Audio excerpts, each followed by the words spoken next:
조금 깨어져 금이 가고 오래된 못생긴 물 항아리 하나가 있었습니다. 그 항아리의 주인은 다른 온전한 것들과 함께 그 깨어진 물 항아리를 물을 길어 오는데 사용했습니다. 오랜 세월이 지나도록 그 주인은 깨어진 물 항아리를 버리지 않고 온전한 물 항아리와 똑같이 아끼며 사용했습니다. 깨어진 물 항아리는 늘 주인에게 미안한 마음이 있었습니다. 내가 온전치 못하여 주인님에게 폐를 끼치는구나. 나로 인해 그 귀하게 구한 물이 새어버리는데도 나를 아직도 버리지 않으시다니.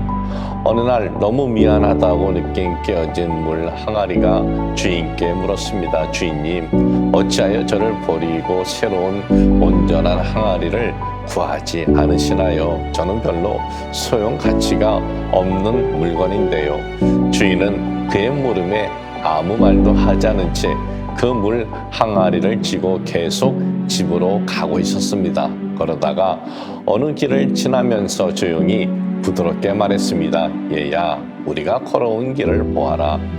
그제야 물 항아리는 그들이 늘 물을 길어 집으로 걸어오던 길을 보았습니다. 길가에는 예쁜 꽃들이 아름다운 자태를 자랑하듯 싱싱하게 피어 있었습니다.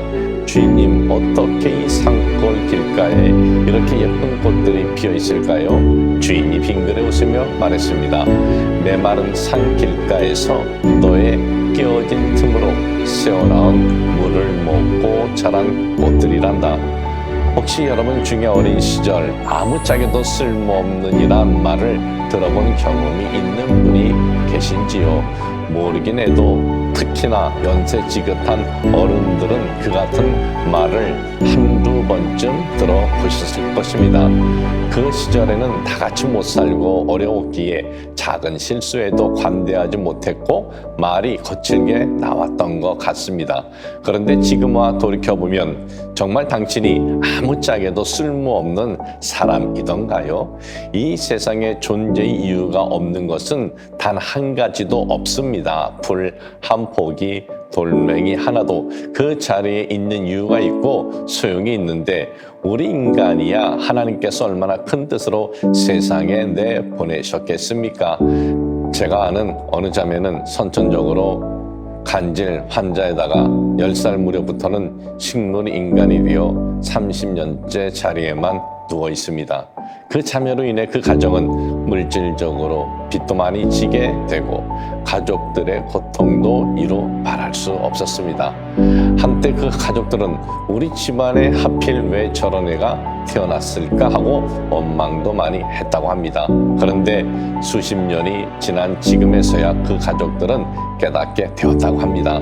그 자매가 있었기에 결혼 초부터 불화가 있었던 자매의 부모가 지금까지 결혼 생활을 유지할 수 있었고 빚이 있었기에 부모를 비롯하여 오남매가 모두 한눈 안 팔고 근검절약하여 열심히 살아 지금의 생활 기반을 이룰 수 있었고 무엇보다 가족들이 사랑으로 하나 되었다는 것입니다.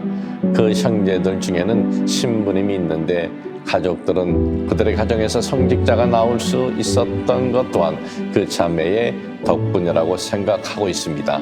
이처럼 하나님은 결코 의미 없는 생명을 주시지 않으십니다. 생명 없는 사물도 쓸모없는 것이 없고 각각의 기능을 다하고 있는데 우리를 창조하신 하나님의 계획이야 어떠하시겠습니까?